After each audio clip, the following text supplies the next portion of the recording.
جام شوروں سے district reporter Saddam Soomro. آج سندھ بھر میں تحریک تحفظ پاکستان کی سے مکمل شٹر ڈاؤن اور پہیہ جام ہڑتال کی کال دی گئی تھی۔ ضلع جام شور اور اس کے اطراف کے علاقوں کوٹری بہار کالونی، ٹیلی گراف، سکندرآباد، مسلم ٹاؤن اور خدا کی بستی میں مکمل شٹر ڈاؤن ہڑتال کی گئی۔ ہڑتال Pakistan Tehreek Insaf, P T I اور سندھ یونائیٹڈ پارٹی کی جانب سے دی گئی کال پر کی گئی۔ ہڑتال کے باعث علاقے میں کاروباری سرگرمیاں مکمل طور پر معطل رہیں۔ تمام دکانیں، مارکیٹیں اور تجارتی مراکز بند رہے، جبکہ سڑکوں پر ٹریفک مکمل طور پر بند رہی۔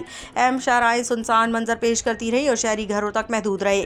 پی ٹی آئی اور سندھ یونائیٹڈ پارٹی کے رہنماؤں کا کہنا ہے کہ ہڑتال عوام کو درپیش سنگین مسائل، بد انتظامی اور بنیادی سہولیات کی عدم فراہمی کے خلاف ہے، جبکہ ہڑتال کا ایک اہم مقصد سابق وزیر اعظم عمران خان کی فوری رہائی کا مطالبہ بھی ہے۔ رہنماؤں نے عمران خان کی گرفتاری کو سیاسی انتقام قرار دیتے ہوئے اس کی شدید مذمت کی۔